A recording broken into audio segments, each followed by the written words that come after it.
दोस्तों, हिंदुस्तान का नागरिक होने के नाते ये कार्यक्रम हमारी सामाजिक जिम्मेदारी की एक विनम्र कोशिश है। हम अपने दर्शकों को यकीन दिलाना चाहते हैं कि किसी भी इंसान को बदनाम करना, किसी के जज्बातों को ठेस पहुंचाना या किसी के ऊपर कोई फैसला सुनाना, ये हमारा इरादा नहीं है। आज हमारे समाज के सामने एक बहुत बड़ा अहम मुद्दा है, अध्यात्म, भक्ति, भगवान, रब, खुदा, गॉड। दोस्तों, सभी धर्मों के धर्म ग्रंथों में कहा गया है कि भगवान, अल्लाह, खुदा, रब, गॉड एक है। तो फिर इतने सारे धर्म, मजहब, रास्ते क्यों? क्या ये हम ही ने बनाए हैं या हमें गुमराह किया जा रहा है? दोस्तों, किसी भी धर्म को समझने के लिए हमें धर्म के मानने वालों को नहीं देखना चाहिए। इसका सबसे बेहतर तरीका किसी भी धर्म को जानने के लिए ये है कि उस धर्म या मजहब के सदग्रंथों को जानिए, जैसे पवित्र वेद, कुरान शरीफ, गुरु ग्रंथ साहिब, बाइबल। ये हमारा आध्यात्मिक संविधान है। जैसे भारत में रहने वाले हर नागरिक का भारतीय संविधान होता है, जिससे पूरे देश की व्यवस्था सुचारू रूप से चलती है, ऐसा ही आध्यात्मिक संविधान को मानो। दोस्तों, पढ़ा लिखा समाज होते हुए भी हम उन गुरुओं, संतों, मंडलेश्वर को महत्व देते हैं जो हमारे आध्यात्मिक संविधान यानी पवित्र वेद, कुरान शरीफ, गुरु ग्रंथ साहिब, बाइबल के विरुद्ध ज्ञान देते हैं, जिससे समाज में नास्तिकता, चोरी, बीमारी, बलात्कार चरम सीमा पर पहुंचने लगे हैं। हमारे अंधविश्वास का फायदा ये गुरु, संत, मंडलेश्वर आदि उठा रहे हैं। इससे समाज को दिशाहीन करने वाले लोगों को और सह मिलती है, उनके हौसले और भी बुलंद होते हैं। हम सिर्फ यही चाहते हैं कि हम इन मुद्दों पर खुलकर चर्चा करें, उनका सामना करें, ताकि हम उन समस्याओं के हल ढूंढ सकें। इस बात के मद्देनजर हम अपने दर्शकों को ये बताना चाहते हैं कि इस प्रोग्राम के कुछ हिस्से कभी कभी बहुत ही संवेदनशील हो सकते हैं। इसलिए आप खुद अपने विवेक और समझ का इस्तेमाल कीजिए और सोच समझकर अपने निर्णय लीजिए। दोस्तों, हम इस बारे में मालूमात करने की पूरी कोशिश कर रहे हैं। आइए देखते हैं हमारी खोज में क्या सामने आ रहा है। दोस्तों, आज के इस प्रोग्राम में भाग ले रहे हैं अपने आप को सदगुरु कहने वाले जग्गी वासुदेव तथा जगत गुरु तत्वदर्शी संत रामपाल जी महाराज की इस आध्यात्मिक ज्ञान चर्चा को सुनकर आपको निर्णय करना है कि क्या सत्य है और क्या असत्य है। दर्शकों, आज कार्यक्रम के सवाल हैं: क्या भगवान होते हैं? भगवान कौन है? क्या हमारे धर्मसाध सत्य हैं? चलिए प्रोग्राम शुरू करते हैं। जब श्रद्धालु ने पूछा कि सदगुरु भगवान कौन है, तो सुनिए जग्गी वासुदेव जी के विचार। ईश्वर का विचार ही आपके मन में इसलिए आया क्योंकि आपने सृष्टि को देखा, है ना? जब आपका जन्म हुआ और आपने आंखें खोली, आपने अपने आसपास देखा, वहां इतनी विशाल सृष्टि थी। आपके यहां आने से पहले कितना कुछ हो चुका था। बेशक आपने तो ये सब नहीं रचा, इसलिए आपने सोचा कि इसका कोई ना कोई रचयिता होगा। इसी तरह आप सृष्टा तक पहुंचे, है ना? जिस पल आपने सोचा कि इसका कोई सृष्टा होगा, चूंकि आप एक इंसान हैं, इसलिए आपने सोचा कि वो एक बहुत बड़ा इंसान होगा। मेरे जैसा छोटा आदमी तो ये सब नहीं कर सकता, निश्चित रूप से वो एक बहुत बड़ा इंसान होगा। सिर्फ 2 हाथों से वो इतनी रचना कैसे कर सकता है? निश्चित रूप से उसके 8 हाथ होंगे। अगर आप एक भैंसा होते तो आप सच में ये सोचते कि भगवान एक बहुत बड़ा भैंसा होगा। आप जाकर किसी भैंसे से पूछकर देखिए, वो आपसे यही कहेगा कि भगवान एक बहुत बड़ा भैंसा है, शायद 4 सींग वाला। मान लें कल अगर कुत्तों को बहुत सारी ताकत मिल जाए, जो उन्हें मिल ही रही है, तो कुत्ते भी पूछेंगे कि भगवान एक कुत्ता क्यों नहीं हो सकता। डॉग और गॉड की स्पेलिंग भी एक सी ही है।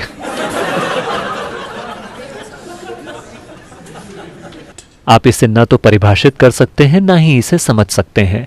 आप केवल इसमें विलीन हो सकते हैं। आप इसका अनुभव कर सकते हैं। आप इसे कभी जान नहीं सकते। आप इसे ज्ञान नहीं बना सकते। आपको ईश्वर के बारे में जो भी ज्ञान है, वो पूरी तरह बकवास है, सांस्कृतिक बकवास। जिस भी तरह की संस्कृति में आप हैं, आपका ईश्वर भी उसी तरह का होता है ना? इसका केवल अनुभव किया जा सकता है।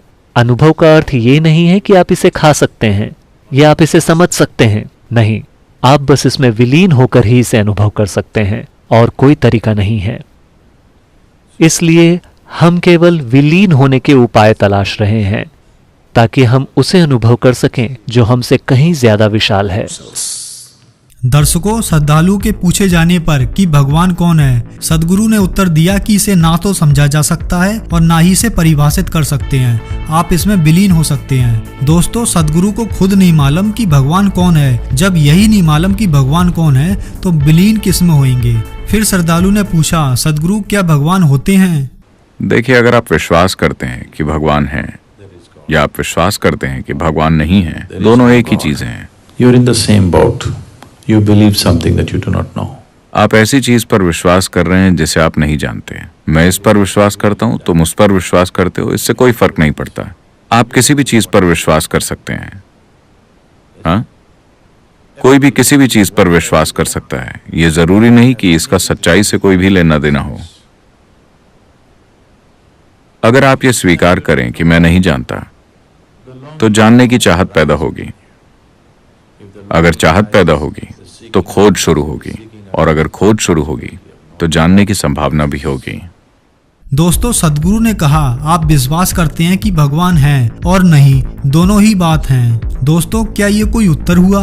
सदगुरु से पूछा गया कि भगवान है या नहीं, तो साफ कह देते कि भगवान नहीं है। अगर हैं तो हाँ कर देते, लेकिन सदगुरु ने यह चालाकी से उत्तर दे दिया कि दोनों ही बात हैं, क्योंकि अगर वह ये कह देते कि हाँ भगवान है, तो श्रद्धालु पूछता कौन है, तो सदगुरु निरुत्तर हो जाते, क्योंकि ये मानते ही नहीं है कि भारतीय संस्कृति में भगवान जैसी भी कोई चीज है। दोस्तों, सदगुरु जग्गी वासुदेव ने यह भी कहा कि आप किसी भी चीज पर विश्वास कर सकते हैं। मतलब कि अगर आप बबूल के बीज पर विश्वास करोगे कि यह आम का है, तो आप कर सकते हैं। सदगुरु ने कहा, अगर आप स्वीकार करें कि मैं नहीं जानता, तो जानने की चाहत पैदा होगी। तो सदगुरु से हम कहना चाहेंगे, श्रद्धालुओं की जानने की चाहत पैदा हुई, तभी तो उन्होंने आपसे पूछा कि भगवान कौन है, लेकिन आपने बातों को गोल मोल घुमा दिया। आप प्रश्न का उत्तर नहीं दे पाए। चलिए आगे बढ़ते हैं। सदगुरु, ग्रंथों में लिखा है कि इस दुनिया में जो कुछ भी हो रहा है, साथ ही हमारे जीवन में जो कुछ भी होता है, वो पहले से तय है। किस ग्रंथ में ऐसा लिखा है? कम से कम मैंने यही सोचा कि कुछ चीजें करना हमारे भाग्य में लिखा है, चाहे जो हो जाए।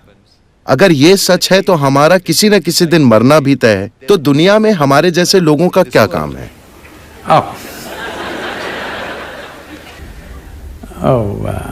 निश्चित रूप से मरना हमारी किस्मत में है। लोग आकर मुझसे कहते हैं, सदगुरु ये आदमी मेरा दुश्मन है, मैं उसे सहन नहीं कर सकता। मैं कहता हूं, बस इंतजार कीजिए, वो मर जाएगा।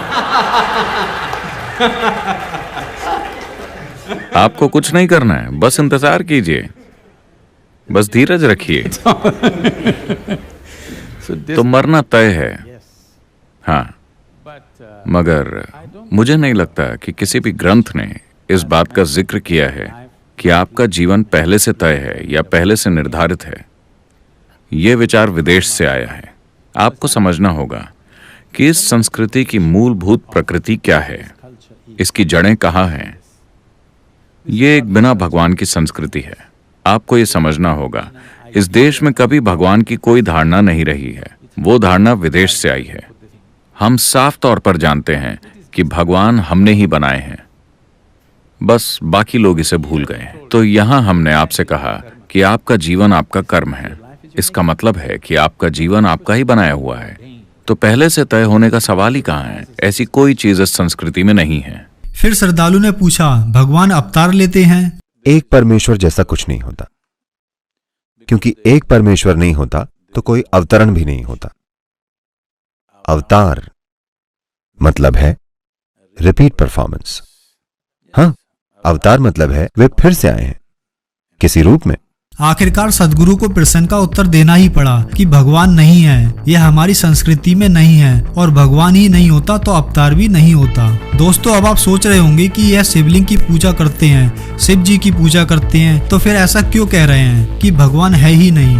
दोस्तों, ये सिर्फ लोगों को नास्तिक बना रहे हैं। हमारे अंधविश्वास का नतीजा है कि ऐसे अज्ञानी लोगों के साथ भी पढ़ी लिखी जनता आंखें बंद कर विश्वास कर रही है। दोस्तों, प्रोड्यूसर और डायरेक्टर करण जौहर को तो आप जानते ही होंगे। रैपिड फायर राउंड कार्यक्रम में करण जौहर ने सदगुरु जग्गी वासुदेव को स्टेज पर सबके सामने कह दिया कि आप सवालों के जवाब घुमा फिरा कर देते हैं। चलिए सुनते हैं क्या कहा करण जौहर ने। ये बस फटाफट सवाल हैं जिनके लिए जब मैं एक शब्द में जवाब मांगूं तो आपको उस पर कायम रहना है, क्योंकि आप में कभी कभी सवाल का जवाब घुमा कर देने की प्रवृत्ति है।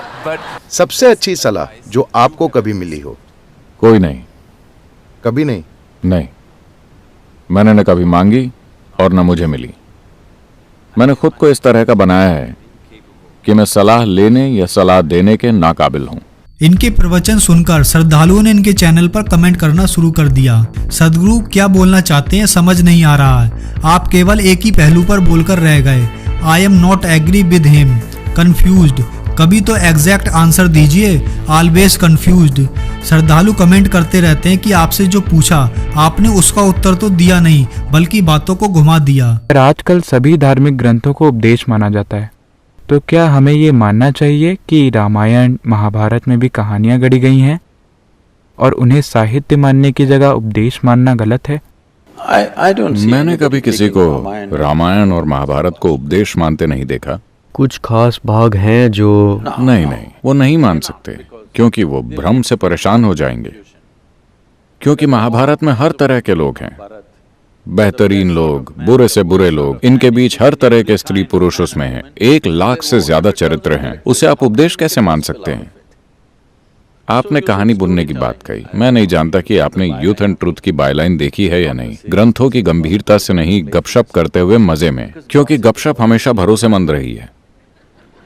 इतिहास में कभी किसी ने ऑफिशियल बातों पर विश्वास नहीं किया।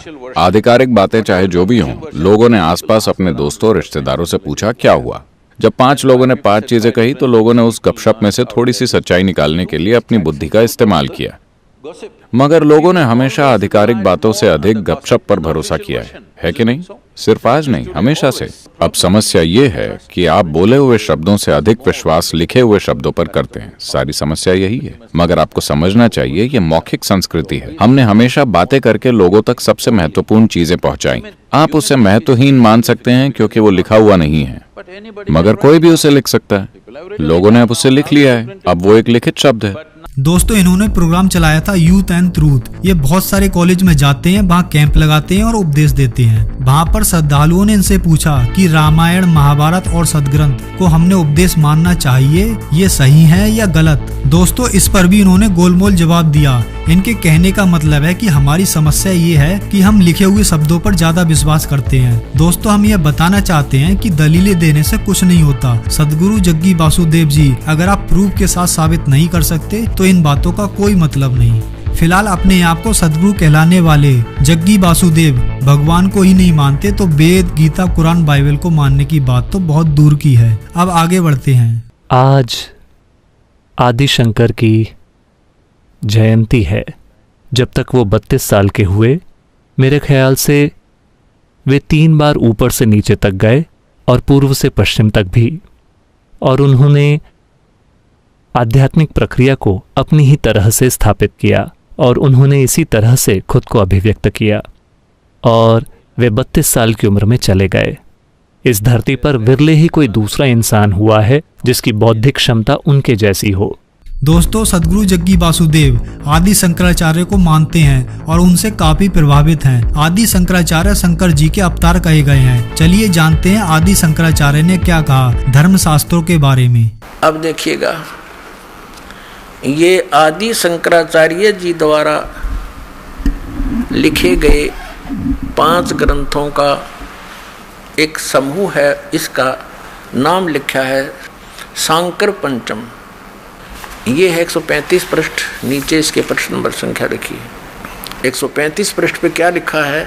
ये आदि शंकराचार्य के द्वारा बोले गए श्लोक और लिखे गए, लिपिबद्ध किए गए। 29 नंबर श्लोक में कहा है कि सबसे बड़ा पशु कौन है?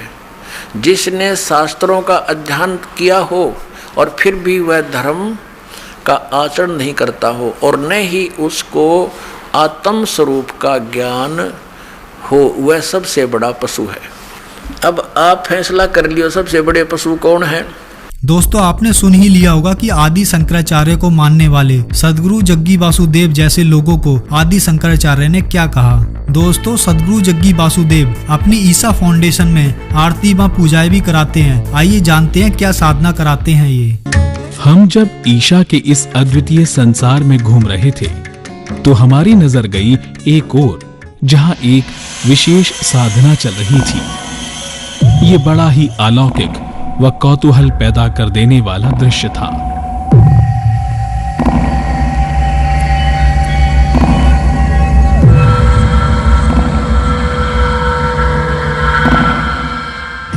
निर्देह स्थल पर चल रही इस विधि कर्म पूजा के दौरान हमें जानकारी मिली कि ये काल भैरव की कर्मकांड साधना है, जो किसी भी व्यक्ति विशेष की मृत्यु के बाद उसके परिजनों द्वारा ब्रह्मलीन आत्मा की शांति के लिए करवाई जाती है।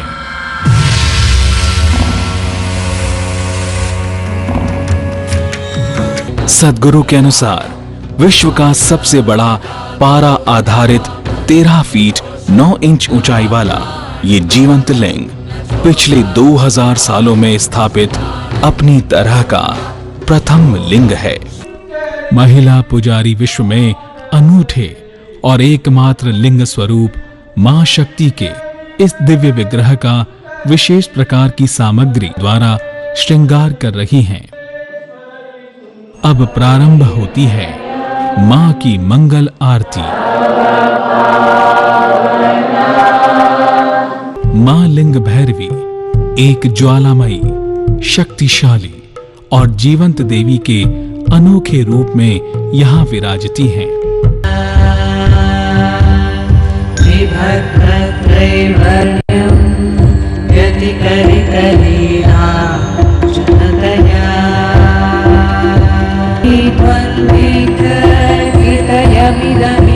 वहीं बाहर उस शोभा यात्रा की तैयारी की जा रही है, जो कुछ समय में शुरू होने वाली है। दोस्तों, सदगुरु जग्गी वासुदेव ने कहा, परमात्मा को परिभाषित नहीं कर सकते, इसमें विलीन हो सकते हैं। विलीन होना मतलब संसार से शांति सुख का अनुभव करना, मोक्ष पाना। दोस्तों, वीडियो में आपने देखा इनकी संस्था ईसा फाउंडेशन में काल भैरव कर्मकांड साधना व्यक्ति विशेष की ब्रह्मलीन आत्मा की शांति के लिए कराई जाती है। दोस्तों, सदगुरु कहते हैं विलीन हो जाओ, सुख शांति और मोक्ष मिलेगा। दोस्तों, क्या यही मोक्ष है? ब्रह्मलीन आत्मा भी दुखी है, फिर उसके बाद ये कर्मकांड साधना कराते हैं उस ब्रह्मलीन आत्मा की सुख शांति प्राप्ति के लिए। दोस्तों, यह सब पाखंड है, शास्त्र विरुद्ध साधना कराकर भोले श्रद्धालु को नरक में झोंकने जैसा है। दोस्तों, यह शिवलिंग की पूजा करते हैं, लेकिन अपने प्रवचनों में कहते हैं भगवान नहीं है। दोस्तों, ये कहते हैं कि भगवान हमने ही बनाए हैं। वीडियो में आपने सुन ही लिया होगा, इन्होंने एक नई देवी का निर्माण कर दिया, मां लिंग भैरवी, जो पूरे विश्व में एकमात्र सदगुरु ईसा फाउंडेशन में ही उपलब्ध हैं। दोस्तों, हमारे पास शब्द नहीं है, क्या कहें। पाखंड की भी कोई सीमा होती है। इन पूजाओं, क्रियाओं, साधनाओं का इनके पास कोई भी प्रमाण नहीं है, और है तो सिर्फ मनमाना आचरण।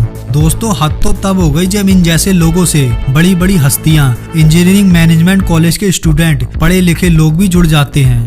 दोस्तों, अब जगत गुरु संत रामपाल जी महाराज से जानना चाहते हैं इन सभी प्रश्नों के उत्तर विद प्रूफ के साथ। जगत गुरु जी, क्या भगवान होते हैं? अगर हाँ, तो वह भगवान कौन है? जगत गुरु जी, क्या हमारे धर्म ग्रंथ, हमारा आध्यात्मिक संविधान, पवित्र वेद, कुरान शरीफ, बाइबल, श्री गुरु ग्रंथ साहिब सत्य हैं? क्या इनमें भगवान का कोई प्रमाण है? एक तो आप निश्चिंत हो जाना, ये दास जो वचन कहेगा वो बेप्रमाणित नहीं होंगे, वो प्रमाणित होंगे। सभी सदग्रंथों का जानकार होता है वो सतगुरु होता है। इसलिए गीता अध्याय नंबर 16 के श्लोक नंबर 24 में स्पष्ट किया है, इससे तेरे लिए अर्जुन कर्तव्य और अकर्तव्य की व्यवस्था में सदग्रंथ ही प्रमाण है। सदग्रंथों के आधार से ही आप अपना कौन सी साधना करनी चाहिए, कौन सी ना करनी चाहिए, ये निर्णय कीजिए। किसी की दंत कथा लोकवेद पर विश्वास मत कीजिए। तो जितने भी ये कह रहे हैं कि परमात्मा निराकार है, वो एक कहीं रहता नहीं है, उसका कोई बॉडी नहीं है, परमात्मा बॉडीलेस है, तो ये सब भ्रमित हैं, इनको कतई ज्ञान नहीं अध्यात्म मार्ग का। उस परमात्मा की जो शिशु रूप धारण करके जब आता है, उनके परवरिश की लीला कुंवारी गायों के द्वारा होती है, ये वेद बताते हैं। और वो किस परमात्मा की हुई है? श्री कृष्ण की का इतिहास आपके पास जीवनी है, श्री रामचंद्र की जीवनी आपके पास है, जिनको आप भगवान माना करते थे, या ब्रह्मा विष्णु महेश की दिखा दो इतिहास, उन्होंने ऐसे कुंवारी गाय का दूध पिया हो। तो who is God? Kabir is God. और कौन कबीर? जो काशी में आए थे, धानक दुल्हा। अब देखो, हम ये पढ़ रहे हैं ऋग्वेद मंडल नंबर 9 सूक्त 1 मंत्र 9 में, उस परमेश्वर को जो शिशु रूप धारण करके आता है, अभी अधन्या, इसको हम पढ़ेंगे कंवारी। अभी अधन्या कंवारी, धेनो माने गौवें, गायें तृप्त करती हैं, उसका पालन करती हैं। पालन की लीला कंवारी गायों के द्वारा होती है। और ये किस परमात्मा की हुई? कबीर गौड़ की। आपको कबीर सागर से प्रमाणित कर दिया था। ऋग्वेद मंडल नंबर 9 सूक्त 86 और मंत्र नंबर 26 पढ़ेंगे। इसमें लिखा है कि यज्ञ करने वाले यजमानों के लिए परमात्मा, यज्ञ माने धार्मिक अनुष्ठान, करने वाले यजमान माने भक्त, साधना करने वाले साधकों के लिए परमात्मा सब रास्तों को सुगम करता हुआ उनके विघ्नों यानी संकटों को मर्दन करता है, नष्ट करता है, उनको पवित्र करता हुआ और अपने रूप को सरल करता हुआ वह कांति में परमात्मा। ये देखो इन्होंने यहाँ गड़बड़ी कर दी। ये देखो ये है कबीर, हम कबीर बोले हैं, बै बोला हम कबीर, वेदों को वेद बोलते हैं, तो यहाँ कबीर हम इसको कबीर लिखा कबीर। इस रै को इन्होंने संधि छेद करके अपसर्ग लगा दिया, अपसर्ग लगा के इसका अर्थ कर दिया, कवि का अर्थ कर दिया सर्वज्ञ। कवि कोई सर्वज्ञ नहीं होता, ना आज तक होया है, परमात्मा ही सर्वज्ञ होता है। यहाँ अर्थ नहीं करना चाहिए था, अर्थ करके अनर्थ किया इन्होंने। यदि कहीं किसी काव्यकार की महिमा वर्णित हो और वहाँ कवि शब्द हो तो वहाँ अर्थ किया जा सकता, काव्यकार कर दे, सर्वज्ञ वहाँ भी नहीं किया जा सकता। तो यहाँ कबीर देव लिखना था। जैसे ये यजुर्वेद है, आपको प्रमाण दिखाते हैं। जैसे ये एक पुस्तक है यजुर्वेद, इस पर ऊपर र लगा हुआ है। अब इसी में प्रमाण दिखाते हैं आपको। ये देखिएगा, ये यजुर्वेद है, ये महर्षि दानंद द्वारा ही इसका अनुवाद है। ये 36वां अध्याय 36 यजुर्वेद है। और यहाँ देखिएगा,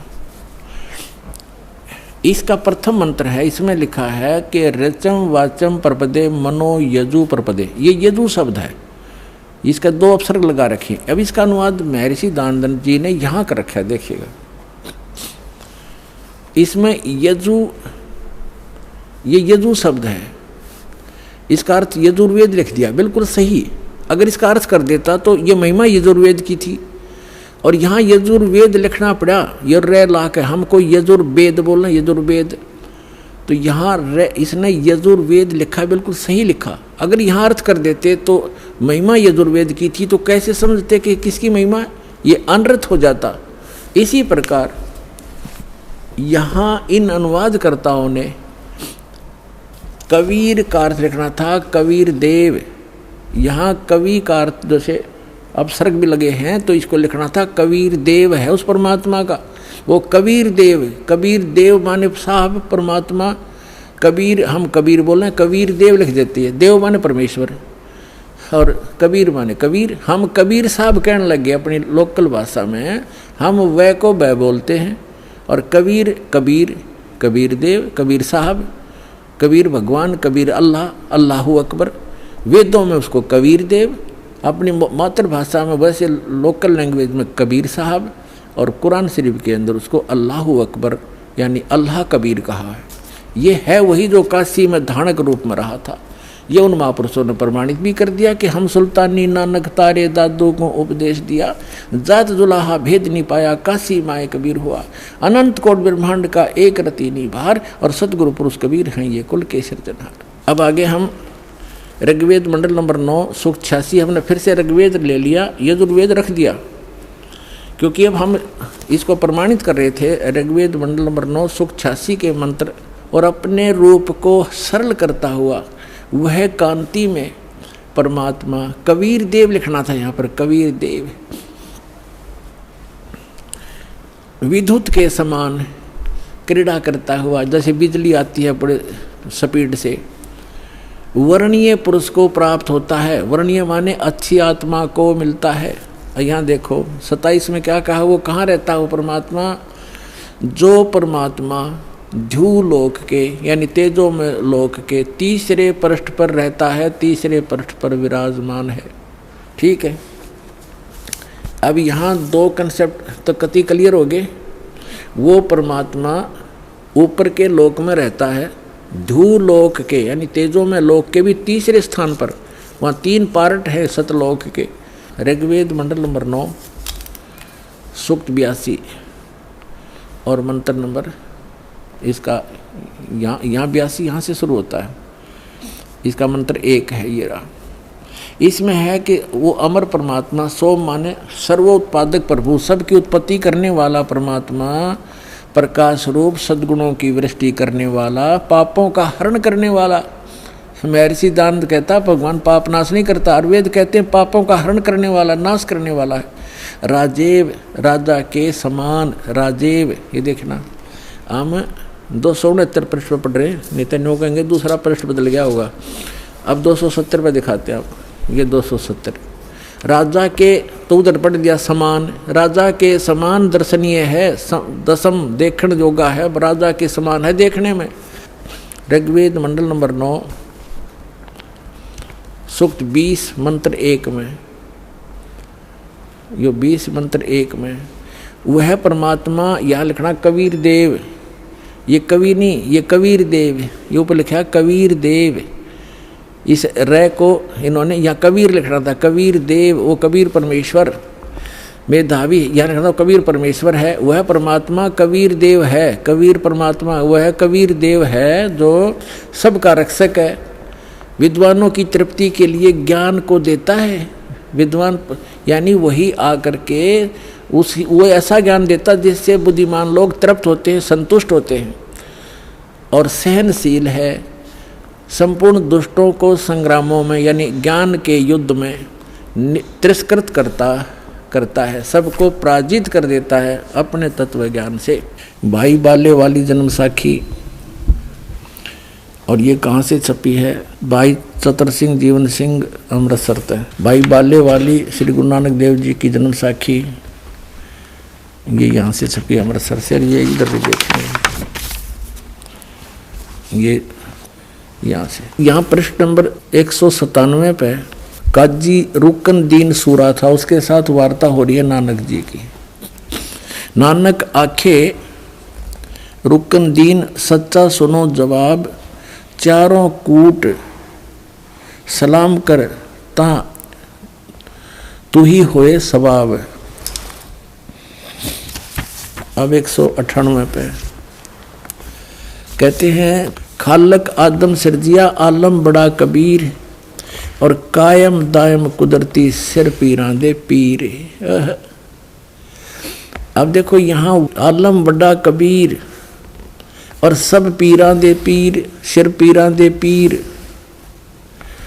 इसका अर्थ इसी दासा हो गया। अगर यहाँ कबीर का अर्थ कोई बड़ा करता है गुरु ग्रंथ साहिब में 721 पृष्ठ वाले को, तो उसको यहाँ भी देखना चाहिएगा। नानक साहिब जी ने ये कंसेप्ट क्लियर कर दिया, वड्डा अलग लिखा है, कबीर अलग लिखा है। जिस खालक यानी परमात्मा ने आदम जी की रचना की, आदम जी को उत्पन्न किया, वह आलम माने परमात्मा बड़ा यानी सबसे सुप्रीम, सबसे सर्वशक्तिमान, वो कबीर परमात्मा है जिसने आदम की भी रचना की। और कायम दायम कुदरती, और वही गुरु रूप में सिर पीरों के पीर, वही गुरु रूप में यहाँ आता है। अब कहते हैं सजदे करे खुदाई नु आलम बड़ा कबीर।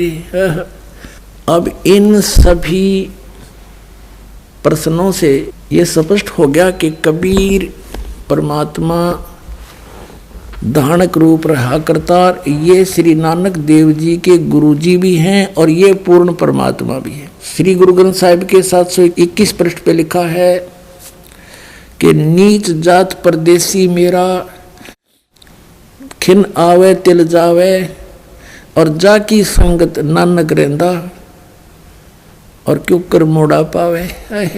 ये है पवित्र बाइबल, संपूर्ण जीवन अध्ययन बाइबल। ये बाइबल है, ये है इसका जर्नल एडिटर ये यहाँ से हिंदी पढ़ेंगे। प्रबंधक संपादक डेविड स्टुअर्ट, अंग्रेजी प्रधान संपादक Donald C Stamps, MA MDV, संयुक्त संपादक ये सारे इनका ये यहाँ से छपा, ये देख लो, मैसूर USA से छपा है। अब इसमें सबसे पहले सृष्टि वो है, उत्पत्ति है इसमें, और सृष्टि के कति प्रारंभ में प्रथम अध्याय में ही जेनेसिस माने सृष्टि, जेनेसिस 1, ये 4 पृष्ठ पे उत्पत्ति यहाँ से आरंभ होती है। प्रथम आदि में परमेश्वर ने आकाश और पृथ्वी की सृष्टि की, ये पहला दिन था। इस प्रकार ये पहला दिन हो गया। फिर दूसरा दिन हो गया, प्रकाश प्रकुश बना दिया परमात्मा ने। फिर ये तीसरा सांझ भी भोर हो गया, फिर तीसरा दिन हो गया। जो कुछ भी इसमें फलदार वृक्ष जिनके बीज एक एक जाति के अनुसार बनाए, ये इस प्रकार। अब ये तीसरा दिन हो गया। दिन और रात पर प्रभुता करें और उज्ज्वला दियारा करें, इस प्रकार सांझ हुई, फिर भोर हुआ, ये चौथा दिन हो गया। फिर यहाँ देखें प्रश्न नंबर 5 पे, वो 4 पे पढ़ा आपने, अब 5 पे क्या है, सांझ हुई भोर हुई, फिर ये 5वां दिन हो गया। छठे दिन पे आना हमना, असली बात ये है। फिर परमेश्वर ने कहा मनुष्य को हम अपने स्वरूप के अनुसार अपनी समानता में बनाएं, और वे समुद्र की मछलियों और आकाश के पक्षियों और घरेलू पशुओं और सारी पृथ्वी पर और सब रेंगने वाले जंतुओं पर जो पृथ्वी पर रेंगते हैं अधिकार रखें, यानी उनसे समझदार हों। तब परमेश्वर ने मनुष्य को अपने स्वरूप के अनुसार उत्पन्न किया। अपने ही स्वरूप के अनुसार परमेश्वर ने उसको उत्पन्न किया, और नर और नारी करके उसने मनुष्यों की सृष्टि की। तो परमात्मा किसा होया, मनुष्य जैसा, नर जैसा, अंडरस्टूड हो गया। अब यहाँ देखिएगा, इस प्रकार छठे दिन भोर हुई, सांझ हुआ, इस प्रकार ये 6वां दिन हो गया। अब 7वां दिन, और परमेश्वर ने अपना काम जिसे वह करता था 7वें दिन समाप्त किया। अपने किए हुए सारे काम से 7वें दिन विश्राम लिया, यानी 6 दिन में सृष्टि रच ली, 7वां दिन विश्राम किया, बस। अब यहाँ से इतना ही लेना था। अब पवित्र बाइबल ने स्पष्ट कर दिया कि परमात्मा मनुष्य जैसा है, उसने अपने जैसे रूप में मनुष्य को बना, नर नारी करके उत्पन्न कर दिया। आगे बहुत अच्छा प्रमाण है इसमें कि परमात्मा साकार है, वो सामने खड़ा दिखाई देता है, बात करता है, बाइबल में लिखा है। अब कुरान शरीफ दिखाते हैं आपको, देखिएगा, ये कुरान शरीफ है, पवित्र कुरान शरीफ, और इसके विषय में लिखा है। ये तो इनकी अरबी भाषा है, जालिकल किताबु ला रैब जो जैसला फीही जो। इसका अर्थ इन्होंने किया है कि यह वह इल्हामी किताब है, धार्मिक किताब है, जिसमें कोई संदेह की गुंजाइश नहीं, यानी इसमें जो लिखा है वो फाइनल हमारे लिए, इसमें हमने कोई डाउट नहीं, इसमें कोई गलत नहीं। इसका कहने का भाव ये कहाँ से बना है, शास्त्रीय अरबी पद्धति पर नागरी लिपि में स अनुवाद सटीपन, इसका अर्थ है स अनुवाद सटीपन, स अनुवाद। रूपांतकार है नंद कुमार अवस्थी, शेरवानी संस्करण। ये कहाँ से छपा है, कुरान शरीफ शेरवानी संस्करण। प्रकाशक हैं लखनऊ किताबघर, मौसम बाग, सीतापुर रोड, लखनऊ, यहाँ से छपा। अब हम इसके सूरत फुरकानी 25 पर आते हैं। ये देखिएगा, ये सूरत कुरान शरीफ है, और सुरतुल फुरकानी, इसको सूरत बोलते हैं, सुरतुल फुरकानी, यानी सूरत फुरकानी 25। अब इसमें यहां से देखेंगे, ये देखिएगा, ये 52 नंबर आयत है, 51 यहां समाप्त होती है, ये 52 शुरू होती है। फला तुतियल काफिरन व जाहिदहुम बिही जिहादन कबीरन, ये स्पष्ट लिखा कबीरन। इसको ये कुरान शरीफ कहो चाहे मजीद कहो, अब दिखाएंगे आपको। अब इसका हिंदी अनुवाद यहाँ किया है इन्होंने। ये 51 समाप्त हुई, 52 प्रारंभ हुई, इसका अनुवाद है ये जो हमने अरबी भाषा पढ़ी, लिखी है इसमें नागरी लिपि में। अब इस 52 का यहाँ अनुवाद किया है। तो ए पैगंबर हजरत मोहम्मद को कुरान शरीफ का ज्ञानदाता बोल रहा है, तुम काफिरों का कहा न मानना, जो परमात्मा की पूजा ना करते, न देवताओं की पूजा करते, उनको काफिर बोलते हैं, मानना। और इस कुरान शरीफ की दलीलों से जो मैं तुझे ज्ञान दे रहा हूं, उनका सामना बड़े जोर से करो। इन्होंने कबीर का अर्थ बड़ा कर दिया और ये लिखना था कि वो अल्लाह फला तुतियल काफिरन व जाहिदम बिही जिहादन कबीरन, कबीरन माने कबीर के लिए तू संघर्ष कर। वो तो काफिर जो है वो नहीं मानते कबीर इज गॉड, लेकिन मैं कह रहा हूं वो कबीर है सब कुछ। अब यहाँ कबीरन कहो, कबीर कहो, खबीर कहो, खबीरा कहो, ये इसी परमात्मा का एक भाषा में भिन्नता मंत्र। पुण्यात्माओं, ये तो स्पष्ट हो गया कबीर इज गॉड, सदग्रंथों ने प्रमाणित कर दिया।